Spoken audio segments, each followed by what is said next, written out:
एक साल हुकूमत का हुआ है, आपका क्या इस हवाले से जो रिपोर्ट कार्ड है हुकूमत का, तो काफी उंगलियां उठ रही है। आप बाहर भी देख रहे हैं कि डिलीजन जो है सड़कों पे आ रही है। जी देखिए, कहने को बहुत कुछ कह सकता है, मगर मैं एक बात कहना चाहती हूँ कि पिछले 2019 के बाद जो गवर्नर रूल में हो रहा था, पकड़ दकड़ का माहौल था, रोज छापे पड़ते थे अलग अलग एजेंसीज के, बैन लगाई जाती थी, जो इंस्टीट्यूशंस हैं उनको अटैच किया जाता है, लोगों की प्रॉपर्टी अटैच की गई, यानी जम्मू कश्मीर में एक सर्विलेंस चल रही थी। कोई बात नहीं कर सकता है, कोई कुछ नहीं कर सकता है। तो उस वक्त लगता था ये बड़ा एबनॉर्मल है, ये क्या हो रहा है। मगर उमर साहब ने जो सबसे बड़ी सर्विस की बीजेपी की, कि जो अभी तक लोगों को लगता था ये क्या हो, मुलाजिम को निकालते, लोग बोलते थे क्यों निकाला, तो उमर साहब ने उसको नॉर्मलाइज किया कि जो अभी तक लगता था कि ये बुरा हो रहा है, गलत हो रहा है, उमर साहब ने कहा ये ठीक है, चल रहा है। क्योंकि ना वो बात की उन्होंने, न इसमें कोई रेजिस्टेंस दिखाया। जो उन्होंने कहा था कि हमारे जो लोग हज़ारों की तादाद में बाहर जेलों में हैं, उनको हम लीगल एड देंगे, नहीं दिया। उन्होंने कहा था 370 को लेके नाम नहीं लेते, 370 का, यानी जो बीजेपी का एक नैरेटिव रहा कि मसले कश्मीर के हवाले से कोई बात नहीं होनी चाहिए, 370 के हवाले से कोई बात नहीं होनी चाहिए, सिर्फ स्टेटहुड की बात बीजेपी। और आज स्टेटहुड को भी उमर साहब ने एक बहुत बड़ा मुश्किल सवाल बना दिया। वो स्टेटहुड जो बीजेपी खुद कहती थी हम देंगे, मगर स्टेटहुड बोलते बोलते उमर साहब ने उसको मसले कश्मीर से भी बड़ा मसला बनाया।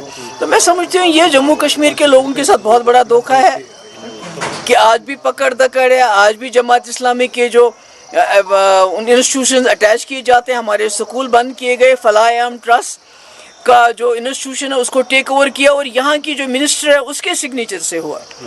तो ये मैं समझती हूँ कि ये बहुत ही बड़ी डिससर्विस हुई पिछले एक साल में। बाकी छोड़िए, फ्री गैस देंगे, बिजली देंगे, फ्री पानी देंगे, फ्री 1 लाख रोज़गार देंगे, ओपन मेरिट के साथ हम करेंगे, उनके साथ रैशनलाइजेशन करेंगे, डेली वेजेस को परमानेंट करेंगे। ये तो इसकी तो बात ही नहीं हो रही है। तो राज्यसभा इलेक्शन को लेकर क्या मौक़िफ़ जो ये गवर्नमेंट है, अगर आपको याद होगा कुछ दिन पहले जब आप पालपोरा ईदगाह गई थी, आपने वहाँ 2 बातें की थी। एक तो यही राउंड द ईयर क्या रहा नेशनल कॉन्फ्रेंस का, और तालिबान की बात की। लेकिन जब उससे शाम को हमने नेशनल कॉन्फ्रेंस से पूछा कि 1 साल में आपने क्या किया, पीडीपी का भी सवाल है, बाकी लोगों का भी सवाल है, उन्होंने क्या अगर हमारी जगह पीडीपी होती वो इससे बेटर क्या करती, क्योंकि ये यूटी में इस वक्त जम्मू कश्मीर चल रही है, बराबर था, स्टेट नहीं है। केजरीवाल यूटी में नहीं थे क्या?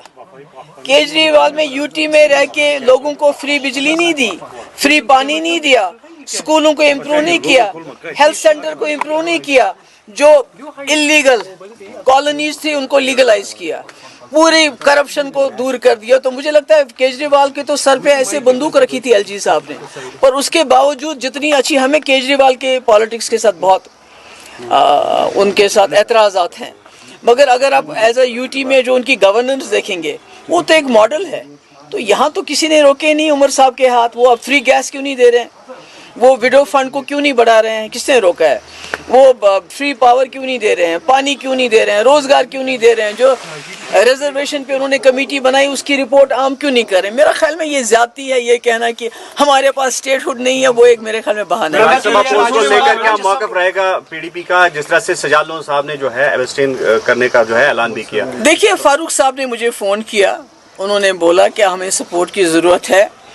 मैंने उनको ये बताया कि देखिए सपोर्ट जहाँ तक है हम आपस में अपनी हमारे सीनियर लीडर बैठ के बात भी करेंगे, मगर मैंने उनको बोला हमारी कुछ बिल्स हैं जो पिछले सेशन में भी लाई थी, हमने आज भी लाई हैं, कम से कम उसमें 1-2 बिल्स तो हमारे आप पास करवा दें। चाहे वो जो ये जो लोगों के, जो गरीब लोगों की घास चराई में 30 साल से ज़्यादा वक्फे से जो उनके पास जगह है, मकान है, दुकान है, गाँव खाना है, उसको रेगुलराइज कर लीजिए। या जो डेली वेजर बेचारे हजार मतलब इतने सालों से 20-20, 25-25 साल से सारा जो सरकार ये चलाते हैं, चाहे पीएचई हो, आरएनबी हो, इरिगेशन हो, कोई भी डिपार्टमेंट हो, हेल्थ हो, तो इनकी वजह से वो डिपार्टमेंट चलता है। तो ये बेचारे 8,000 रुपये में क्या करेंगे?